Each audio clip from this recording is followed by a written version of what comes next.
ಈ ಬಾಬಾರವರ ಆಶೀರ್ವಾದ ಪಡೆಯಲು ದೊಡ್ಡ ಹೆಸರಾಂತ ವ್ಯಕ್ತಿಗಳು ಬರುತ್ತಿದ್ದರು ಮತ್ತು ಅವರ ಭಕ್ತರು ಇವರನ್ನು ಹನುಮನ ಅವತಾರವೆಂದೇ ಕರೆಯುತ್ತಾರೆ. ಇವರಿಗೆ ಅದ್ಭುತವಾದ ವಿಸ್ಮಯಕಾರಿ ಶಕ್ತಿಗಳು ಇದ್ದವು. ಇವರ ಹೆಸರು ನೀಮ್ ಕರೋಲಿ ಬಾಬಾ. ಇವರ ನಿಜವಾದ ಹೆಸರು ಲಕ್ಷ್ಮೀನಾರಾಯಣ ಶರ್ಮಾ. ಇವರ ಜನನ 1900 ಉತ್ತರ ಪ್ರದೇಶದ ಅಕ್ಬರ್ಪುರ್ ಎಂಬ ಹಳ್ಳಿಯಲ್ಲಿ ಆಗಿತ್ತು.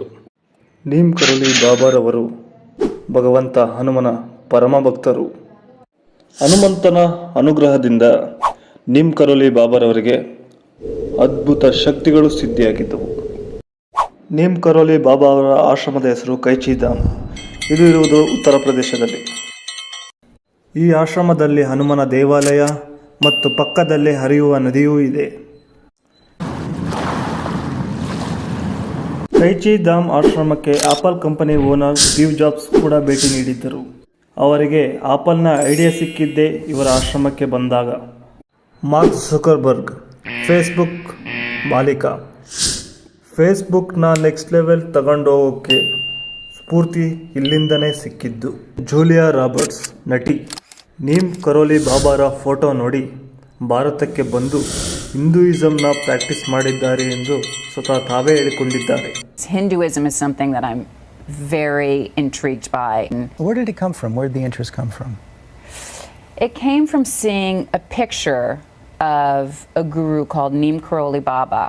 ಕ್ರಿಕೆಟ್ ಆಟಗಾರ ವಿರಾಟ್ ಕೊಹ್ಲಿ ಮತ್ತು ಅವರ ಪತ್ನಿ ನಟಿ ಅನುಷ್ಕಾ ಶರ್ಮಾ ಕೂಡ ಕೈಚಿ ಧಾಮ್ ಆಶ್ರಮಕ್ಕೆ ಭೇಟಿ ನೀಡಿದ್ದರು. ಇದೇ ರೀತಿ ಹಲವಾರು ಜನರು ಕೈಚಿ ಧಾಮ್ ಆಶ್ರಮಕ್ಕೆ ಭೇಟಿ ನೀಡಿ ತಮ್ಮ ಜೀವನದ ಬೆಳಕಿನ ದಾರಿಗಳನ್ನು ಕಂಡುಕೊಂಡಿದ್ದಾರೆ. ನೀಮ್ ಕರೋಲಿ ಬಾಬಾರವರು ಹಲವಾರು ಪವಾಡಗಳನ್ನು ಮಾಡಿದ್ದಾರೆ. ಎಲ್ಲರನ್ನು ಬೆಚ್ಚಿ ಬೆರಗಾಗಿಸಿರುವ ಕೆಲವೊಂದು ಪವಾಡಗಳ ಬಗ್ಗೆ ತಿಳಿದುಕೊಳ್ಳೋಣ. ಒಂದು ದಿನ ಬಾಬಾರವರು ರೈಲಿನಲ್ಲಿ ಪ್ರಯಾಣ ಮಾಡುತ್ತಾ ಇದ್ದರು. ಆದರೆ ಅವರ ಬಳಿ ಟಿಕೆಟ್ ಇರಲಿಲ್ಲ. ಅಲ್ಲಿದ್ದ TC ಬಂದು ಬಾಬಾರ ಹತ್ತಿರ ಟಿಕೆಟ್ ಕೇಳಿದ. ಬಟ್ ಬಾಬಾರ ಹತ್ರ ಟಿಕೆಟ್ ಇರಲಿಲ್ಲ. TCಗೆ ತುಂಬ ಕೋಪ ಬಂತು. ಅಲ್ಲಿ ಬಂದ ನೀಮ್ ಕರೋಲಿ ಸ್ಟೇಷನ್ ಬಳಿ ಬಾಬಾರನ್ನು ತುಂಬ ಕೋಪದಿಂದ TC ಬಾಬಾರನ್ನು ಹೊರಗೆಳೆಯಲು ಹೇಳಿದನು. ಬಾಬಾ ರೈಲಿನಿಂದ ಹಿಡಿದು ಅಲ್ಲಿದ್ದ ಬೇವಿನ ಮರದ ಕೆಳಗೆ ಹೋಗಿ ಕುಳಿತುಕೊಂಡರು. ಬಾಬಾರವರು ಇಳಿದ ನಂತರ ರೈಲು 1 ಇಂಚು ಸಹ ಮುಂದೆ ಹೋಗಲಿಲ್ಲ. ಅಲ್ಲೇ ನಿಂತು ಹೋಯಿತು. ಅಲ್ಲಿದ್ದ ರೈಲ್ವೆ ಅಧಿಕಾರಿಗಳು ಬಂದು ಪರಿಶೀಲಿಸಿದರು. ಏನೂ ಸಾಧ್ಯವಾಗಲಿಲ್ಲ. ರೈಲ್ವೆ ಅಧಿಕಾರಿಗಳು ರೈಲನ್ನು ಎಲ್ಲ ರೀತಿ ಪರಿಶೀಲಿಸಿದರು. ಬಟ್ ಎಲ್ಲ ಸರಿಯಾಗೇ ಇತ್ತು. ಆದರೂ ಸಹ ರೈಲು ಚಲಾಯಿಸ್ತಾ ಇರಲಿಲ್ಲ. ರೈಲ್ವೆ ಅಧಿಕಾರಿಗಳು ಆತಂಕಗೊಂಡರು. ತದನಂತರ ಅಲ್ಲಿದ್ದ ಸ್ಥಳೀಯರಿಗೆ ಬಾಬಾರ ಬಗ್ಗೆ ಅರಿವಿತ್ತು. ಬಾಬಾರ ಶಕ್ತಿಯ ಬಗ್ಗೆ ತಿಳಿದಿತ್ತು. ಅಲ್ಲಿದ್ದ ಕೆಲ ಸ್ಥಳೀಯರು ರೈಲ್ವೆ ಅಧಿಕಾರಿ ಬಳಿ ಹೋಗಿ ಬಾಬಾರಿಗೆ ವಿನಂತಿಸಲು ಹೇಳಿದರು. ಅವರು ಮಹಾ ಸಂತರು, ಅವರನ್ನು ನೀವು ಕೆಳಗೆ ಇಳಿಸಿದ್ದೀರಾ, ಇದು ಒಳ್ಳೆಯದಲ್ಲ, ಅವರನ್ನು ಹೋಗಿ ವಿನಂತಿಸಿಕೊಳ್ಳಿ ಅಂತ ಅಲ್ಲಿದ್ದ ಸ್ಥಳೀಯರು ರೈಲ್ವೆ ಅಧಿಕಾರಿಗಳಿಗೆ ಹೇಳಿದರು. ಕೊನೆಗೆ ರೈಲ್ವೆ ಅಧಿಕಾರಿಗಳು ಬಾಬಾರಿಗೆ ಪುನಃ ರೈಲಿನಲ್ಲಿ ಕುಳಿತುಕೊಳ್ಳಲು ವಿನಂತಿಸಿದರು. ಕೊನೆಗೆ ಬಾಬಾರವರು ರೈಲಿನಲ್ಲಿ ಕುಳಿತುಕೊಳ್ಳಲು ಒಪ್ಪಿದರು. ಬಾಬಾ ಬಂದು ಕುಳಿತ ತಕ್ಷಣ ರೈಲು ಸ್ಟಾರ್ಟಾಗಿ ಚಲಿಸತೊಡಗಿತು.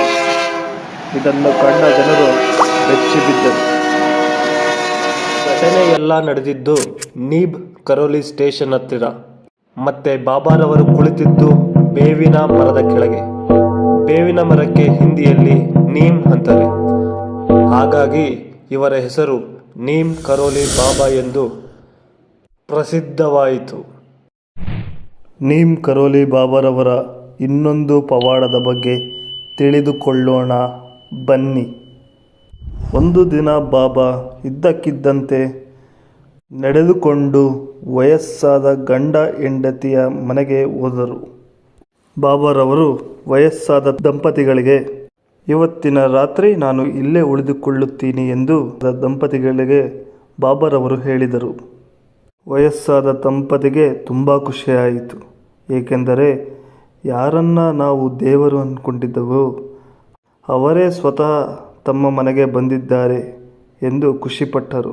ಅವರು ತುಂಬ ಬಡವರಿದ್ದರು, ಆದರೂ ಕೂಡ ತಮ್ಮ ಕೈಲಾದಷ್ಟು ಊಟ ಉಪಚಾರವನ್ನು ಬಾಬಾರವರಿಗೆ ಮಾಡಿದರು. ಬಾಬಾರವರು ರಾತ್ರಿ ಅಲ್ಲೇ ಉಳಿದುಕೊಂಡರು. ಬಾಬಾರವರು ಕಂಬಳಿ ಹೊತ್ತುಕೊಂಡು ರಾತ್ರಿ ಅಲ್ಲೇ ಮಲಗಿದರು. ಮಧ್ಯರಾತ್ರಿ ಆಗುತ್ತಿದ್ದಂತೆ ಬಾಬಾರವರು ತುಂಬ ನರಳುತ್ತಿದ್ದರು. ಯಾರೋ ಅವರಿಗೆ ನೋವು ಮಾಡುತ್ತಿದ್ದಂತೆ ಅವರು ನರಳುತ್ತಿದ್ದರು. ವಯಸ್ಸಾದ ದಂಪತಿಯವರು ಆತಂಕಗೊಂಡರು, ಆದರೆ ಬಾಬಾರನ್ನು ಎಬ್ಬಿಸಲು ಹೋಗಲಿಲ್ಲ. ಮರುದಿನ ಬೆಳಗ್ಗೆ ಬಾಬಾರವರು ಎದ್ದು ಕಂಬಳಿಯನ್ನು ನೀಟಾಗಿ ಮಡಚಿ ದಂಪತಿಯ ಕೈಯಲ್ಲಿ ಕೊಟ್ಟರು. ಕಂಬಳಿಯನ್ನು ತೆಗೆದು ನೋಡಬೇಡಿ, ಇದನ್ನು ಗಂಗಾ ನದಿಯಲ್ಲಿ ಬಿಟ್ಟು ಬಿಡಿ ಎಂದು ಆ ವಯಸ್ಸಾದ ದಂಪತಿಗಳಿಗೆ ಬಾಬಾರವರು ಹೇಳಿದರು.